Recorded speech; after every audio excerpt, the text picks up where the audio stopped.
बंधुओं नमस्कार। आज का विषय है आपकी पूजा। पूजा विषय अति संवेदनशील मुद्दा है, क्योंकि मान्यताओं, धारणाओं और आस्थाओं की दहकती भट्टी में हाथ डालने जैसा है। क्योंकि जो इसकी आस्था, विश्वास और आध्यात्मिकता की लपटें हैं, उनमें तर्क, वितर्क, विज्ञान का वैभव सभी भस्मीभूत हो जाते हैं और उसके प्रकाश में हमें परमात्मा के दर्शन होते हैं। क्योंकि ईश्वर को समझा जा सकता है, समझाया नहीं जा सकता। आध्यात्मिकता वस्तुतः तर्क वितर्क का विषय नहीं है।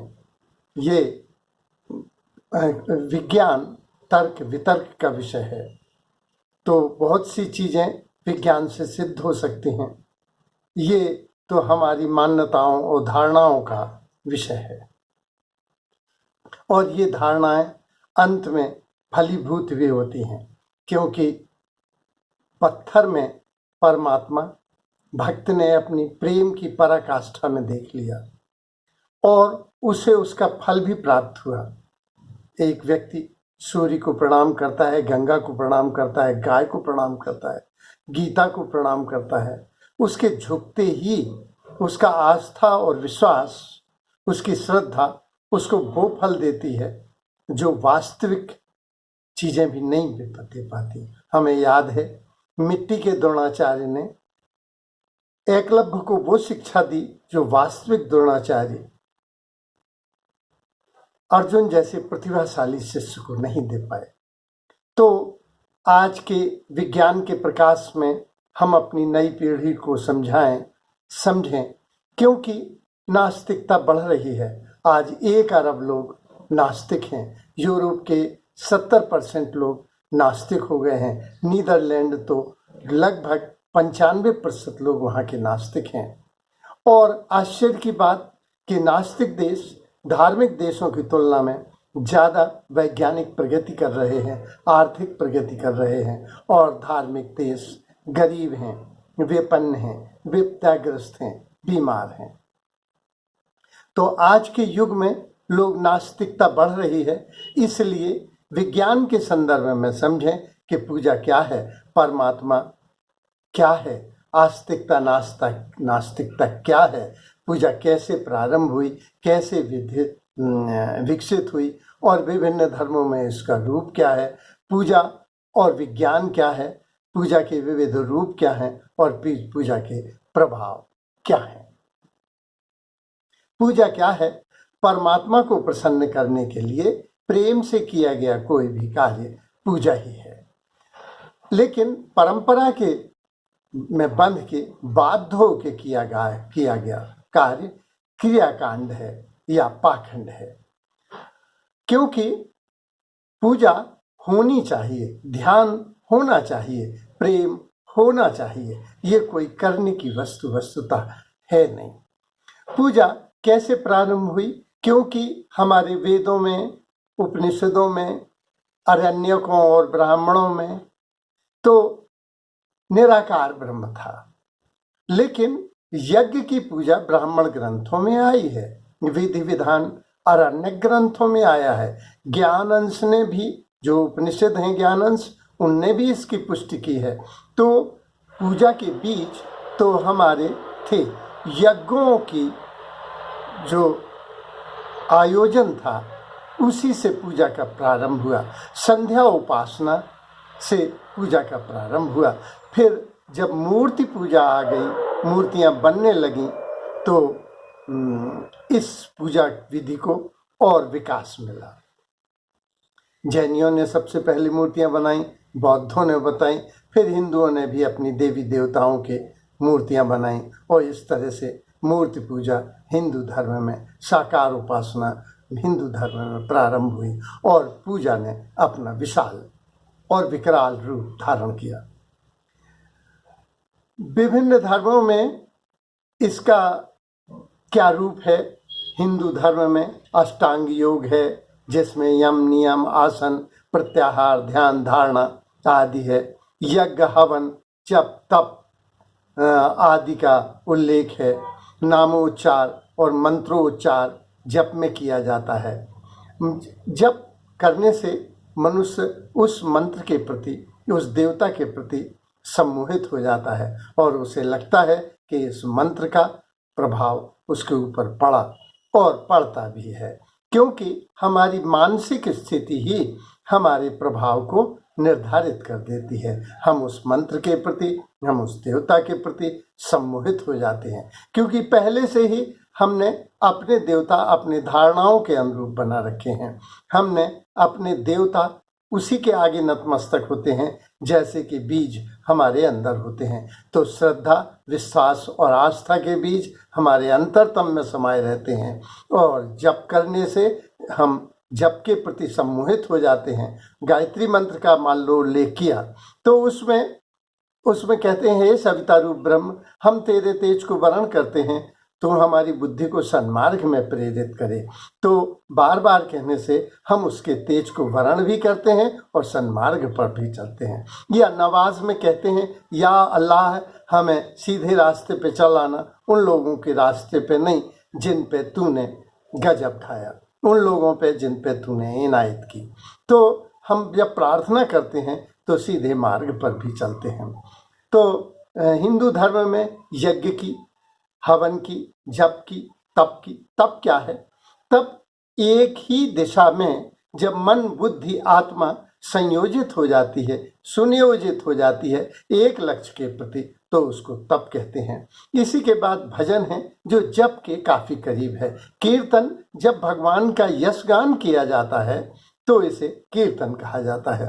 फिर इसको ईश्वर प्राप्ति के अलग अलग उपाय बताए हैं, जैसे ध्यान एक मानसिक प्रक्रिया है जो ऐच्छिक भी हो सकती है और अनैच्छिक भी हो सकती है। जब हम पूरी समर्पण होते हैं ईश्वर के सामने, जब हम ईश्वर के सामने प्रकट होते हैं, जब हम ईश्वर की भगवत्ता को महसूस करते हैं, तो ऐसी प्रक्रिया जिसमें हमारी इंद्रियां, देह, मन, आत्मा सब एक ही दिशा में नियोजित होती है, तो इसे हम ध्यान कहते हैं। ज्ञान योग, ध्यान योग और कर्म योग से इसको लोगों ने पाया। हमारी गीता में भी इसका उल्लेख है। ज्ञान योग सांख्य दर्शन में पहले कपिल मुनि ने बतलाया था कि इंद्रियों में नियोजित होती हैं और ये त्रिगुणात्मक प्रकृति में ये सब प्रक्रियाएं चल रही हैं। जब व्यक्ति ये जानता है कि ये सब भगवान का बनाया हुआ है और मैं निरंकार भाव से वो अपने को, मैं को गलाकर इस विशाल उपक्रम में अपने को एज ए टूल उपयोग करता है, मानता है कि मैं कुछ नहीं कर रहा, जो पाप पुण्य करा रहा है वो ईश्वर करा रहा है, उसी की लीला है, तो वह ज्ञान योग में परिपक्व होता है। हमारे यहाँ गीता में कर्म को ही पूजा माना गया है, वर्क इज वर्शिप। गीता में इस श्रीमद् भागवत में भी आया है कि कर्म बड़ी चीज है। कर्म वस्तुतः श्रीमद् भागवत में एक जगह आया है कि कर्म फलों को प्रेम से भोगता हुआ, ईश्वर की अनुकंपा से अनुग्रहित होता हुआ, मन से, वाणी से, देह से जो ये मानकर व्यवहार करता है कि हर जीव में आत्मा है, ऐसा मन, वाणी, देह से व्यवहार करता है, मोक्ष उसकी बापूती है, ईश्वर उसको मिलते हैं। जैन दर्शन में भी माना गया कि निरंतर परिष्कृत होने से मनुष्य ही परम पिता परमात्मा को प्राप्त होता है, उसे प्राप्त करता है। नीदरलैंड एक ऐसा देश है जिसमें 95% लोग नास्तिक हैं, लेकिन वहाँ की जेलें, वहाँ के पुलिस, वहाँ के न्यायालय खाली पड़े हुए हैं, क्योंकि उन्होंने कहा ये घंटी बजाना ही थोड़ी कि नवाज अदा कर लिया वो खुदा देगा खाने को, ऐसा नहीं। घंटी बजा धर्म दैनिक जीवन में आचरण की चीज है, उनके कर्मों में और उनके वाणी में ज्यादा अंतर नहीं होता, उनके वचनों में अंतर नहीं होता। वो कहते हैं कि जब हम कोई धोखा नहीं देते, जब हम किसी छल नहीं कर रहे, कपट नहीं कर रहे, सत्य का अनुसरण कर रहे हैं, तो धर्म हमारे आचरण में है। तो और हमारे देश में 99% लोग आस्तिक हैं, लेकिन जेलें, न्यायालय, पुलिस तो निरंतर बढ़ाना पड़ रही है और ओवर क्राउडेड हैं। और ऐसे भी देश हैं, बांग्लादेश, पाकिस्तान, जहां ईश निंदा करने पर हमको जान से मार दिया जाता है, लेकिन वहां तो इससे भी बड़ी बदतर हालत है। आज जो वैज्ञानिक देश हैं वे नास्तिकता की ओर बढ़ रहे हैं और धार्मिक देश गरीब हो रहे हैं, तो नास्तिकता निरंतर बढ़ती चली जा रही है। अभी मैं अपने डॉक्टर साहब से मिला, NU हॉस्पिटल में डॉक्टर कृष्णमूर्ति से मिलने में उनको 1000 फीस लगी।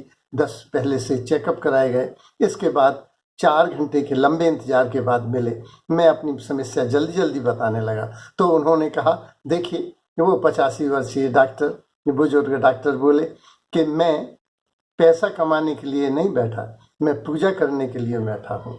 ये मेरी पूजा है, इलाज करना। आप मेरे भगवान हैं, बताइए, आराम से बताइए, जल्दी जल्दी क्यों बताते हैं। तो बहुत से लोगों ने कर्म को ही पूजा मान रखा है। श्री कृष्ण ने श्रीमद् भागवत में कहा है, ये पर्वत, ये पठार, ये पशु, ये पक्षी, ये नदियाँ, ये मेरे ही अंग हैं, मेरे ही अवयव हैं। जो इनकी रक्षा करता है वो मेरी ही पूजा करता है। तो कर्मयोग का सिद्धांत है कि अगर कर्तव्य कर्म आप पूरे प्रेम से कर रहे हैं तो पूजा ही कर रहे हैं। तो अब हम समझें कि इस्लाम में पूजा, इस्लाम में नवाज माने प्रार्थना की गई है, कलमा ला इलाहा इल्लल्लाह, इसका मोहम्मद रसूलुल्लाह, ये कलमा एहतिकाफ पे लोग बैठते हैं, हज जकात करते हैं। इस तरह से यहूदी धर्म में निराकार होने पर यज्ञों की उपासना की गई है, सिख धर्म में जप किया गया है और जैन दर्शन में कर्म को ही पूजा माना गया है। आस्तिकता और नास्तिकता या साकार और निराकार, ये दोनों बड़े विवाद के विषय हैं। इसके संदर्भ में समझ लें, एक गांव में एक महात्मा जी आते थे जो नास्तिकता को लोगों को समझाते थे और सारा गांव नास्तिक हो जाता था। फिर एक आस्तिक आते थे, वे अपने तर्क देते थे और सारा गांव आस्तिक हो जाता था। इस तरह से आस्तिकता और नास्तिकता हमारे, ये तर्क और वितर्क का विषय परमात्मा नहीं है। इसे परिभाषा में नहीं बांधा जा सकता। ईश्वर को समझा जा सकता है, समझाया जा सकता है। इसलिए आस्तिकता और नास्तिकता हमारे विवाद का विषय है। विज्ञान और वैज्ञानिक और धर्म वो है जो तर्क वितर्क में नहीं उलझता, लेकिन विज्ञान तर्क वितर्क और प्रमाण पर उलझता है। जो चीजें प्रमाणित हो जाती हैं उन्हें हम विज्ञान के अंतर्गत मान लेते हैं। लेकिन वैज्ञानिकों ने माना है कि ईश्वर है। अल्बर्ट आइंस्टीन कहता था कि मैं आस्तिक हूँ और अपने अंतिम दिनों में वो 16-17 घंटे पूजा करने लगा था। उसने कहा था, बल विविध हैं, बाहुबल, जनबल, बाहु, धन बल, लेकिन फिर उसने कहा बल ग्रेविटेशन फोर्स है और इलेक्ट्रिक मैग्नेटिक फोर्स है और वीक फोर्स है और स्ट्रॉन्ग फोर्स है। लेकिन बाद में उसने कहा बल 2 हैं, एक तो सेंट्रीफ्यूगल फोर्स माने एक केंद्र की तरफ आने वाला बल, आकर्षण का बल, और एक विकर्षण का बल। और अंत में उसने निष्कर्ष दिया कि एक बल है और ये बल उसी का है। न्यूटन बतलाते थे कि वो बहुत बड़ा गणितज्ञ थे। जिन्होंने बड़े बड़े सिद्धांत दिए, उन्होंने ये सिद्ध किया।